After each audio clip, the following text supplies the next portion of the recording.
¿Qué tal, alumnas y alumnos? Es un gusto que nos acompañen desde sus hogares.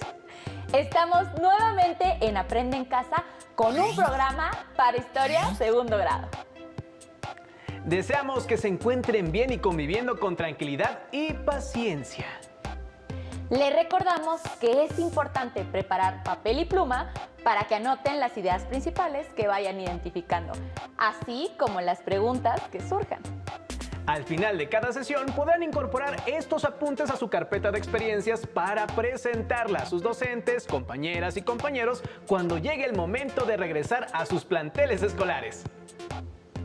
En esta ocasión hablaremos de las reformas borbónicas y el impacto que tuvieron a diversos niveles en Nueva España. Estas reformas surgieron en España, se aplicaron en las colonias durante el último tercio del siglo XVIII y fueron parte de la política del despotismo ilustrado.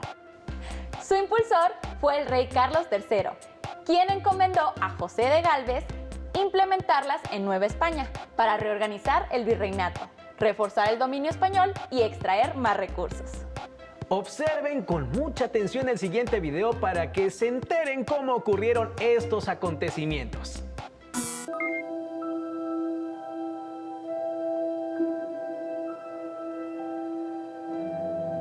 En la segunda mitad del siglo XVIII, los reyes españoles de la Casa de Borbón, Carlos III y Carlos IV, sumidos en una terrible bancarrota económica, emprendieron una serie de reformas profundas para asegurar el control de sus colonias en América, conocidas como las reformas borbónicas. La aplicación de estas medidas significó para la Nueva España desmedidos impuestos y préstamos forzosos y un aumento del descontento que dio paso a los primeros levantamientos a favor de la independencia de México.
Hacia el año de 1750, el país que hoy llamamos México recibía el nombre de Nueva España y era la colonia más importante que la corona española tenía en el vasto continente americano.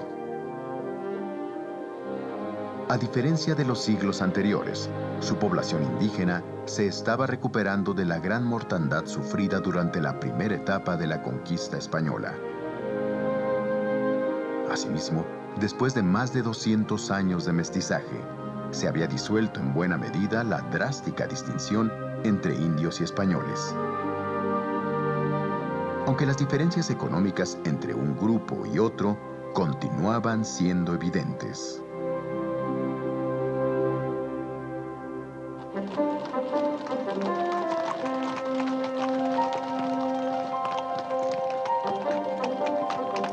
Aunque viajar por su inmenso territorio no era imposible, las distancias enormes y los peligrosos y malos caminos hacían que el transporte de mercancías a gran escala fuera un riesgo.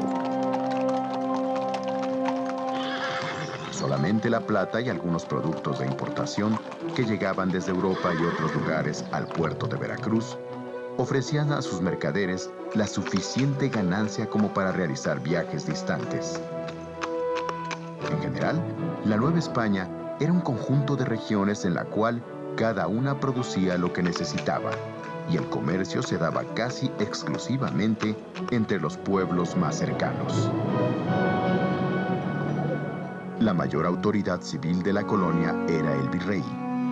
en el cual depositaba el monarca español las más importantes tareas como administrar, vigilar, cobrar impuestos y encabezar las operaciones militares. El virrey delegaba su poder en los llamados alcaldes mayores, que fungían como sus representantes en las distintas regiones. Dado que los alcaldes mayores y otros funcionarios no recibían un sueldo, se les permitía valerse de sus cargos para hacer negocios personales de todo tipo. Por ejemplo, compraban mercancías locales a muy bajo costo y luego las vendían en otras localidades a un costo muy alto. Sus negocios así eran tan buenos que dichos cargos se ponían en venta al mejor postor.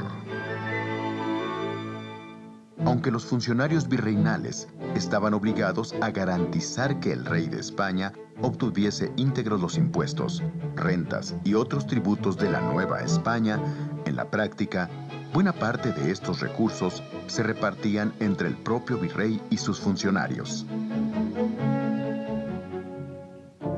El rey de España estaba tan lejos que no tenía ninguna posibilidad de ejercer un control efectivo sobre la más rica de sus posesiones de ultramar. Sería hasta la segunda mitad del siglo XVIII cuando el nuevo rey de España, Carlos III, de la dinastía de los Borbones, se empleó a fondo en la corrección de los vicios que existían en sus colonias del Nuevo Mundo.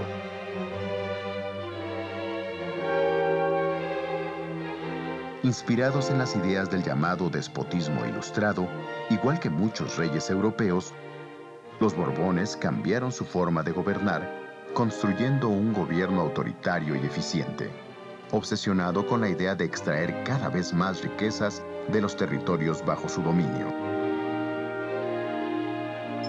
La voracidad repentina del Estado español, además de seguir las ideas de moda, obedecía a causas de verdadera emergencia.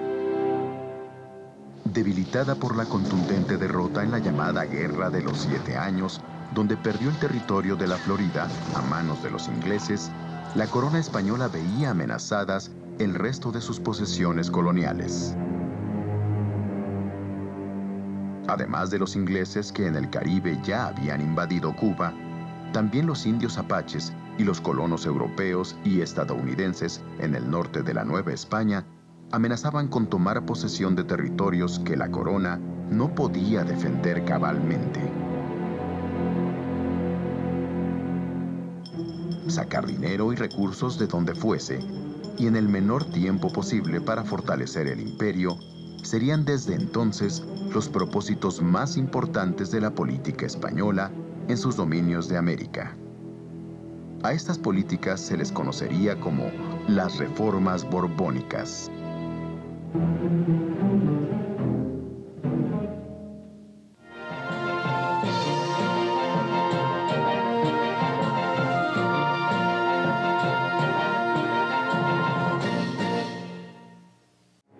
La solución al problema de los recursos fue pragmática. Había que sacarlos de donde siempre habían salido, principalmente de las arcas novohispanas. De esta forma, para realizar un diagnóstico confiable sobre las medidas que deberían tomarse, el rey Carlos III necesitaba a un hombre determinado, inteligente y, sobre todo, de una lealtad indestructible. Lo encontraría en José de Gálvez, un malagueño de 41 años con gran experiencia política y una firme convicción sobre las medidas que debían tomarse. Puesto a recorrer los territorios de la Nueva España, el llamado visitador general se dedicaría durante años a tomar nota de todo lo que debía ser juzgado y corregido, lo mismo en el terreno económico que en el político y el militar.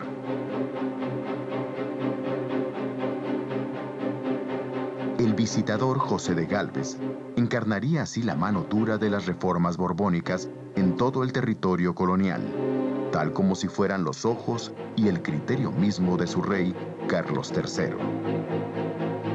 De la mano de José de Gálvez, las reformas borbónicas llevarían a la práctica algunas medidas importantes. Por ejemplo, el cobro de más impuestos a un número mayor de personas, el nombramiento de funcionarios leales al rey que no le defraudaran a la hora de cobrar y enviar los recursos, y finalmente, el monopolio por medio de los llamados estancos reales, de la explotación de ciertos productos muy apreciados en la Nueva España, tales como la pólvora, el tabaco, los naipes y el pulque.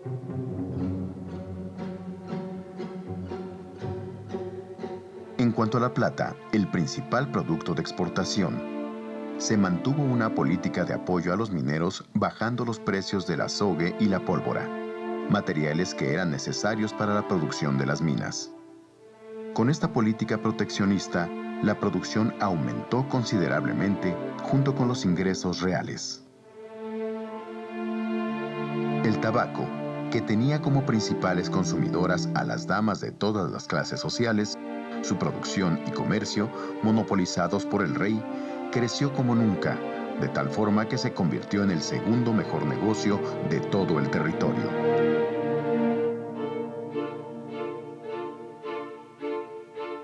Asimismo, dispondrían con audacia la legalización del aguardiente y ordenarían su venta a través del estanco real. Dado que la fabricación de aguardiente había sido considerada ilegal, sin que esto impidiera que muchos lo produjeran y consumieran, el monopolio de este licor por la monarquía aseguró una nueva y muy atractiva fuente de ingresos.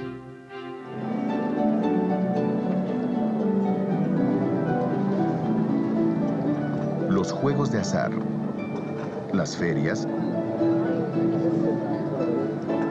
y las famosas peleas de gallos constituyeron otras fuentes de buenos ingresos para la realeza.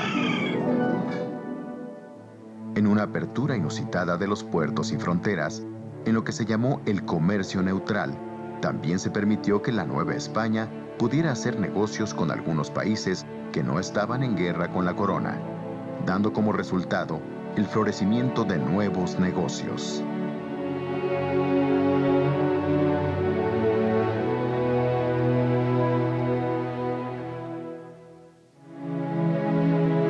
La determinación de José de Gálvez por imponer las reformas borbónicas le llevaría también a desmantelar el viejo sistema de gobierno y privilegios.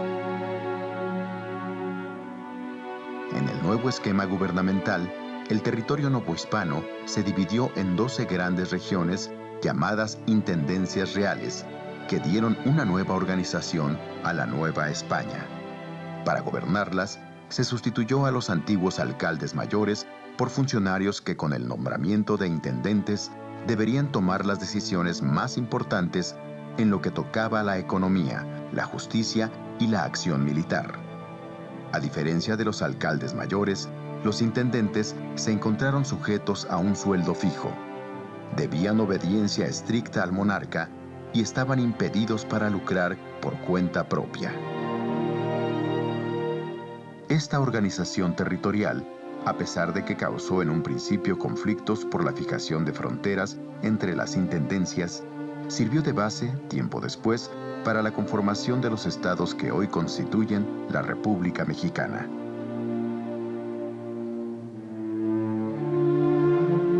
Sin embargo, había un tema central en el cual el rey Carlos III y sus reformas borbónicas se habían abstenido de tocar. Se trataba de la religión y del enorme poder de la Iglesia en la Nueva España. En 1767, un decreto real ordenó la expulsión de la Orden de los Jesuitas de la Nueva España y de todas sus colonias en América. Los jesuitas, cuya labor había sido clave en la colonización de las áridas y peligrosas tierras del norte, habrían de abandonar en menos de un año el país que habían forjado por más de 2 siglos. Su gran influencia como educadores revolucionarios, su negativa a obedecer al rey de España antes que al Papa, y su desdén por las políticas oficiales, terminarían enfrentándolos al monarca. En el reducido núcleo de habitantes novohispanos, que gozaba de cierta educación, la expulsión de los jesuitas, que en buena medida habían sido sus maestros, causó un gran malestar contra las autoridades españolas. Asimismo, las nuevas disposiciones que permitían al Estado castigar a los sacerdotes que violaban la ley civil provocaron indignación entre la gente humilde, quienes veían en los custodios de la Iglesia a seres semidivinos, no solamente por su intervención en cuestiones religiosas, sino porque afectaba a los intereses del virrey y sus funcionarios, y también porque la bonanza económica solo beneficiaba al rey. Las reformas borbónicas encontraron desde el principio grandes resistencias. Estas resistencias forzaron un cambio en la política del nuevo rey Carlos IV. La nueva forma de gobernar de la corona española se vio reflejada claramente en la reducción del poder de los intendentes o gobernadores locales, los cuales, a la muerte de José de Gálvez, debieron supeditarse al virrey de la Nueva España en turno, conocido como el Segundo Revillagigedo.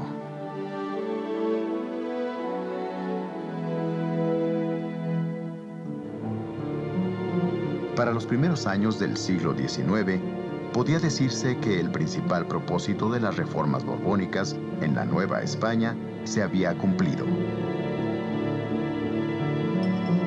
Los ingresos de la corona se habían multiplicado por 4, y los novohispanos pagaban al rey un 70% más de impuestos que los contribuyentes de España. A pesar de ello, las guerras europeas en que seguía envuelta la monarquía, y especialmente los gastos militares que implicaba la defensa de sus fronteras en las colonias americanas, hacían insuficiente cualquier cantidad de dinero. El nuevo rey Carlos IV y sus ministros cayeron entonces en franca desesperación y se vieron obligados a adoptar medidas extremas como pedir préstamos y donativos a los hombres e instituciones más ricas del imperio. Así, en la Nueva España, los poderosos consulados de comerciantes y empresarios de México, Veracruz y Guadalajara, así como el Tribunal de Minería, sirvieron al rey Carlos IV para recaudar grandes cantidades en el tiempo más corto posible. Sin embargo, la urgencia del monarca no conocía límites. El rey se apropió también de los recursos de los pueblos y villas más humildes, de los bienes de las comunidades indígenas y del dinero que los funcionarios civiles y militares guardaban para sus viudas en los llamados montepíos. En 1804, el rey ordenaría la aplicación de una medida extrema que terminaría de empobrecer e indignar a los ciudadanos novohispanos.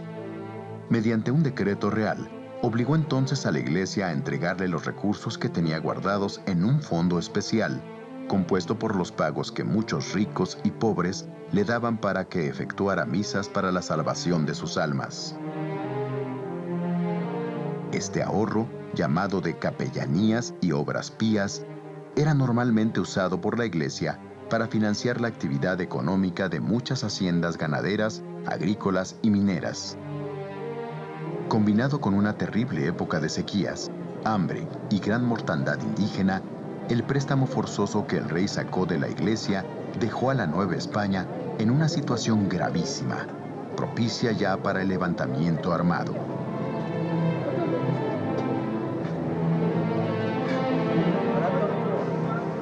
Pero, ¿quiénes pensaban ya en una revolución de independencia?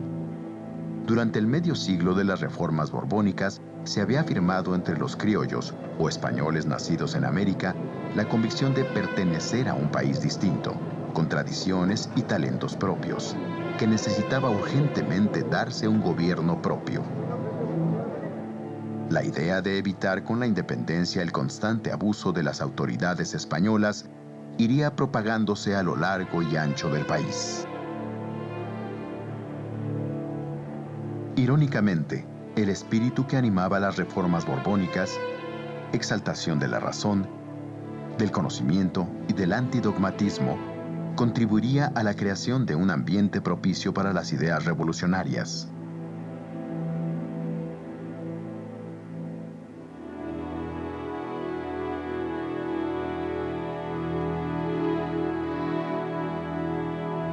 Importantes instituciones educativas, tales como la Academia de Bellas Artes de San Carlos que maravilló a Humboldt en su visita a México, pues en ella se formaban no solo los artistas y arquitectos, sino también los artesanos,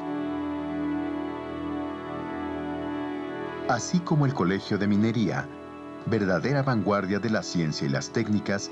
Si bien fueron creaciones de los reyes borbónicos, se volvieron cada vez más símbolos de orgullo local para refutar aquello que se decía en España, que tratándose de cultura, no se hacía nada en América que valiera la pena.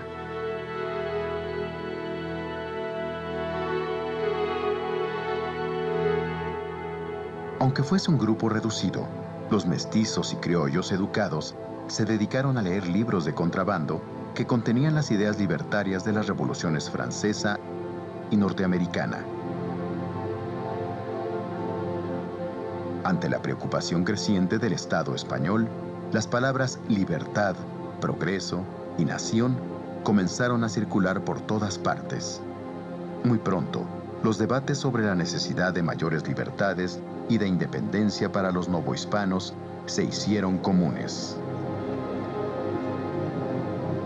Pero no era solamente esa parte educada de la población la que estaba consiguiendo una identidad cultural propia. Especialmente en el norte, la formación de las llamadas milicias provinciales, destinadas a defender las fronteras del imperio y compuestas por hombres comunes de esos lugares, fortalecieron la convicción de que era posible valerse por cuenta propia sin la arrogante autoridad española. Aunque ese sentimiento de identidad tenía un tinte local, más que nacional, la sensación de ser algo más que simples vasallos del rey de España echaría raíces por doquier. Si bien las reformas borbónicas significaron un auge en la economía mexicana que no se volvería a lograr hasta aproximadamente 100 años después, durante el Porfiriato, el tremendo despojo de recursos que llevó a cabo la corona española significó también el principio de la ruina de la economía nacional durante el México independiente.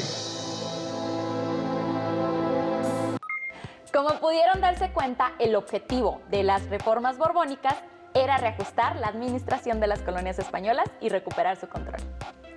Pero también provocaron descontento entre los habitantes de Nueva España, cuando se arraigaron las ideas de la Ilustración. Ahora respondan por escrito las siguientes preguntas.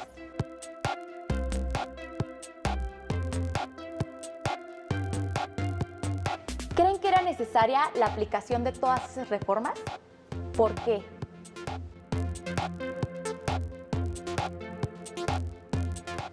¿Cuáles fueron las más importantes?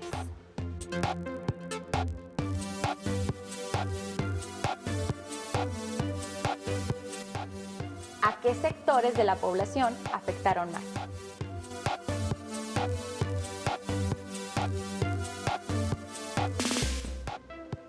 Además, elaboren un mapa mental donde expliquen por qué las reformas borbónicas fueron una de las causas del movimiento de independencia.